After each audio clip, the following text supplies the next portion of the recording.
Hey, it's Emily.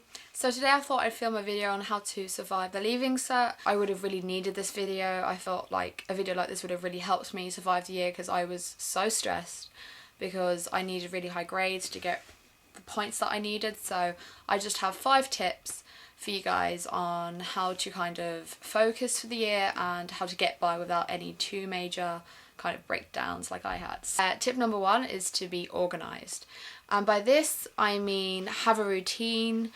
After the first couple of weeks maybe you'll settle in and you'll know, like, you know, when you'll be home, the sports and stuff.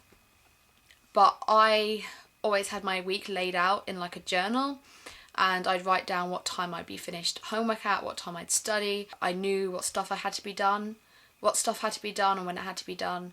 And so it made sure that I wasn't behind in any work or anything. So that's my first tip. And then to put your notes in folders for all the subjects. I had a folder for English, Irish, Maths, French, all of them, just to keep your notes in Polly Pocket, so when you come to study you can easily go to your folder and find them straight away. Every Sunday I would set myself a study timetable, so I have an example here of one that I would write out. I haven't done the weekend, but this is like Monday to Friday, if you can see it. So this would be like 4:30. Usually I'd be done my homework by like 5:30 and then I'd start my study. So my first tip for like study timetable is to start with something you don't like and finish up on something you do like. So I'd see, for example, physics and then maths and then another maths and then Irish and then French, and these would be half-an-hour blocks, and then you can see the squiggly lines, for every hour I take a 5-minute break, just because I myself can't concentrate for much longer than that, and there's actually studies to say that you're meant to take a break every hour. So yeah, and I always finish on either French or biology because they were my favourite subjects. And at like 8 o'clock at night you can't take in stuff, that's really hard. Disclaimer, I know my plats aren't even, but this is the first time I've done like a French plat in about like 2 years, and I wasn't bothered to redo it again, so I know it looks really weird but just try to ignore it. At the start of every week I would set goals for myself. Say if I had just gotten a test back for like English and maybe I wasn't happy with the grade, I'd set myself a goal for maybe I'll do an hour extra English study this week, or next time I have a test in English I want to get a higher grade. Or for myself, I always wanted to get a B or higher in French for the whole year. So like, because I think consistency is key to do well in exams, because you can't be all over the place, and then like what are the chances of doing well in an exam if you kind of get bad and kind of average? You have to kind of get up there to even have a chance of doing really well. So consistency. Prioritize, that's another thing I'd say. Organisation, like I hate Irish, I'm so bad at it, and what I'd always do is I'd always avoid it and I'd put it off and I didn't want to study it. But that's what you have to do, you have to study subjects that you don't like. So I don't know, you have to be in the right frame of mind to study subjects that you don't like. Like I hated physics as well and art history, but I forced myself to study it. I felt like I had achieved something after I studied something I didn't like, and I'd reward myself maybe an hour of criminal minds or something in the evening, just so I don't neglect subjects that I don't like, because then otherwise I do worse than them and you don't want that. So tip number 2 is to be realistic in regards to CAO, which is like the application for college. Now there's a lot of like kind of standards for CAO, like you have to have like, you know, it's kind of frowned upon if you don't have something that's in the 500s, but you need to be realistic. Don't fall into the trap of having to put really high CAO choices like in the stuff in the 500s. If your course, your number 1 course is in 300s or 400s, that's fine. Like, be realistic. just be realistic, because otherwise you're just going to be let down. Or like, if it's great, if you can get that, then that's fine, but very small amount of people can get that high. For results, like just for the mocks and the pre-mocks, and I was so worried about these, but they don't mean anything. Like, I couldn't even tell you what I got on the mocks or the pre-mocks now.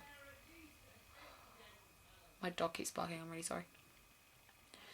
Like, I was so bad at art history, and like, I was like, oh, I need to get B's all through the year, but I did so bad. And like in physics, I actually failed my physics exam in the mock, and I was really like put down by that. My next tip is to always have a plan B for things. So for the CAO, you can put down 10 level 8 options, and I put down 10, because you know, you need a backup plan. Like, I had planned to go to England, I applied for UCAS, I had gotten into Kingston University to do psychology. So I was like, if I don't get enough points, I'll go there. So you need a backup plan. Like, I know people that put down only 2 options for college or something. And like, what if you didn't get those points? Or what if, you know, you had a really bad day on one of the exams and it made the difference between you getting into that or not? You could be left with absolutely nothing. So definitely put down more than one option. And like, not just CAO, like look into maybe a job that you'd want to do, or work, or you know, an internship, anything. So always have a backup plan. My third tip is to do you, and when I mean that, I mean kind of manipulate everything to suit you. So study wise, how you study. So for me, I could only study in the mornings. I hated studying at night. So I'd get up early on a Saturday and a Sunday, maybe at 8 o'clock. I'd study from 8 to 10, then maybe I'd take a break, and I'd be done study by 4 p.m, like when I had like major exam time, like in May and April. So I'd have the evening free, because I would always need to rewind and relax. So you need to like suit it for yourself. And also the techniques for how you study. Like, I probably killed about 1,000 trees, but I'd write every single thing out, just so repetition. And some people don't do that, so you need to find out what suits you to on how you study effectively, basically. And also for CAO, don't let anybody else influence you, including your parents. Like, if your parents are like, oh, you need to do medicine, and you don't want to do medicine, don't put it down. Like, or not just medicine, anything in general. If your parents are like, oh, you should do this, or no, don't let them choose for you. You choose for yourself, because at the end, that's my cat again, she's in every single video. Anyway, this is your future, so you need to choose correctly, because the amount of people I know that their parents chose for them and they've now dropped out and they don't like what they're doing. So you need to choose for yourself and put it in the order of what you want to do it. Like, if something is, say, you want to do arts, which is 380 or something, and then there's psychology, or I'm just using me as an example, and that's like 505, but you want to do the art degree more, don't put that second just because the psychology is higher. Put what you want to do first, which is really important. Don't compete with other people, compete with yourself. Like, after exams, I would always be asking other people in my class, oh, what did you get for this question, what did you get for that question? But trust me, don't do a post-mortem on exams, because it just messes with your head. I did that for the pre-mocks, the mocks, and the actual exam.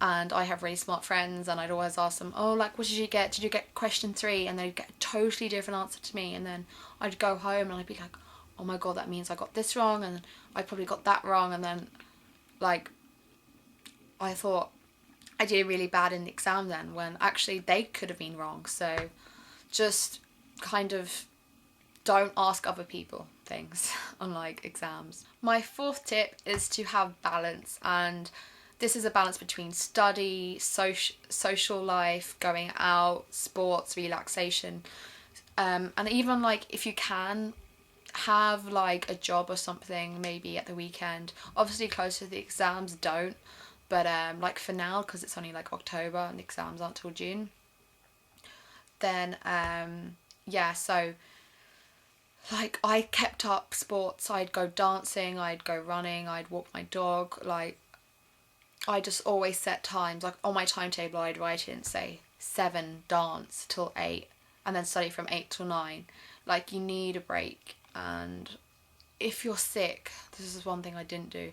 Like I felt so guilty. One day I was really sick and I had like a cold and I couldn't do anything, but I was like, no, I need to study, because I think this was close to some of the exams, and I was like, I felt really bad, and I was like, I was going to affect my grades because I'm not going to do as well if I don't study.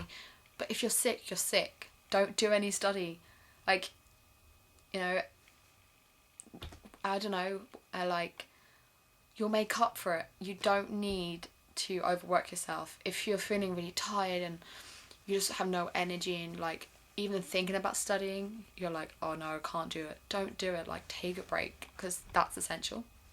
My last tip is smart studying. It's probably the most important. So for the first part of this is to record every topic you do in every subject. And I actually kept my copy of this from last year. So I DIY'd this copy and it says, don't grow up, it's a trap. But if you want a DIY video, then comment down below. But I had a different section for every subject. So French, art history, English, Irish, and every time I did a different topic in that subject I'd write it down. So for example, look, myself, and like if I had done it, and each time I revised it I would like tick it off, or like what's it called, fill in when I had done it. This is really important because when you come to exams and you're like, what did I do in like that term of school, and you've written it all down. And also normally I try to write down how long would it take me to study, like revise that topic. So if I was revising jobs in French, like the vocab, I could relearn them in 15 minutes. So I'd write 15 minutes. And then I also highlighted the difficult ones as priorities. So that was really important. That really helped me a lot. I have a copy for every subject, like an extra study copy. So for example, I can't find my 6th year biology copy, but this is my, sorry, I just went upstairs. This is my 5th year biology copy. So it was just a plain copy and I just decorated it with loads of colour and stuff. And every time we had a biology lesson, I'd come home and write out what I did in notes. And this is my #1 tip for studying, right? It might not work for you, but it definitely worked for me. Like I used it for the 6 years in school. So split the page in half. Write the question on the left, or the diagram. Actually, I'll show you a better page because that's a weird one. Yeah, this is on enzymes, right? So you split the page in half and you write down maybe the keyword on the left, like metabolism, I can't see that, catalyst and enzyme, and then you write the definition. And I did that, and like the whole throughout the copy, if you can see that. And you can fold the page, right? So then I go like that, and I'd be like, what is metabolism? And then I'd recite it to myself, and if I didn't know, I could easily unfold and look at it. And I did that for absolutely everything. So this was all the 5th year stuff I had done, and then I had another one for 6th year, which was like the best thing I ever did.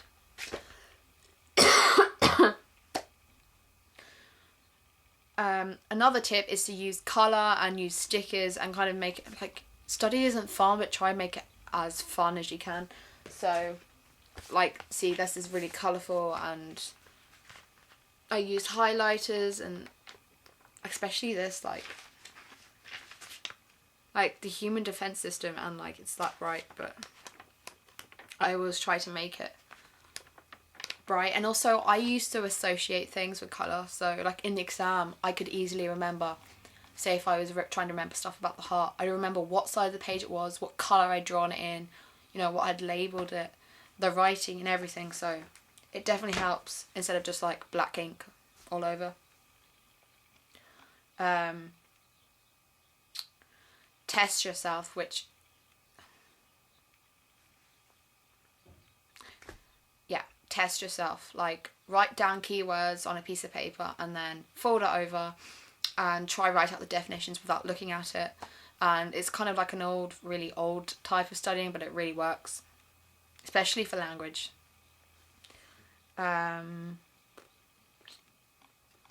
of the best tips I got as well from one of my teachers was teach other people. This is like subjects like maths or French or kind of any subject that you can do. Like, I have a sister. If you want a sister tag, comment below, because that would be great fun to do. But she did French as well. So I would teach her French, and like if she had any questions or anything, I'd help her. And it kind of, you're not actually teaching the other person, you're kind of re-putting it in your own brain. So that's a really good tip. For subjects like English and poetry and quotes and stuff, what I used to do was I record it on my phone. So like just get the... I can't find my phone. Yeah, anyway. Just record the poem on your phone and play it back to yourself. Maybe if you're walking the dog or you're on the way to school, just play it, and eventually it will go into your head.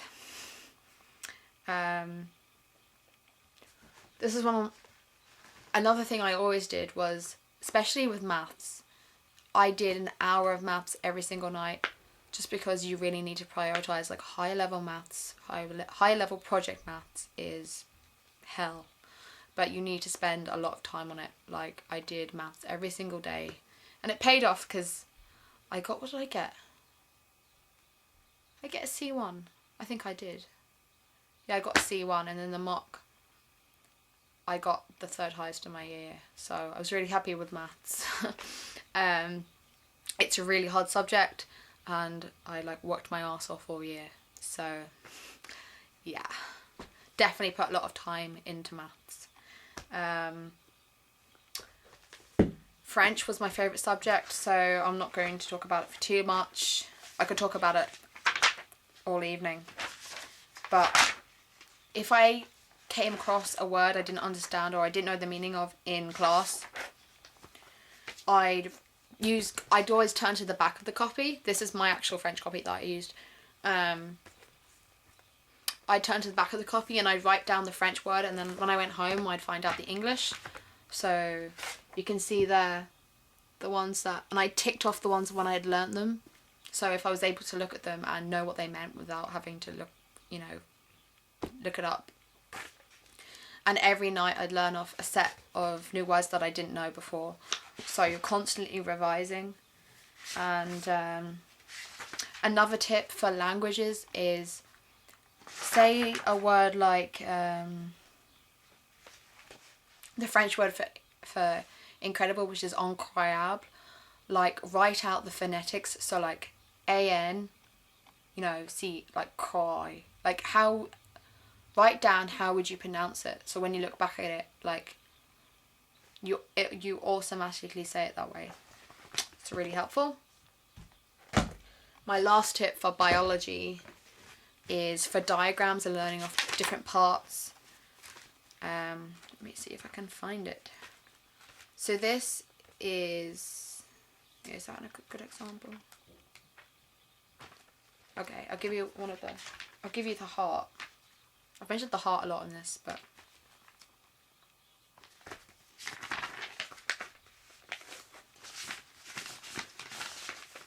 so you can do this on a bigger scale, like on A4 page, but this is how I did it. So this is the page, folded in half again. But label the heart, but don't label them with what they actually are. Label them with letters, like, see, A, B, C, D. So I'll be like, what's A? And then like I'll name what it is. But if you don't know, write the answers on this side. So like A is pulmonary artery, etc. So like that's what I did for diagrams. If you liked this video, give it a thumbs up and subscribe. Comment down any other video suggestions you'd like to see, and I'll see you guys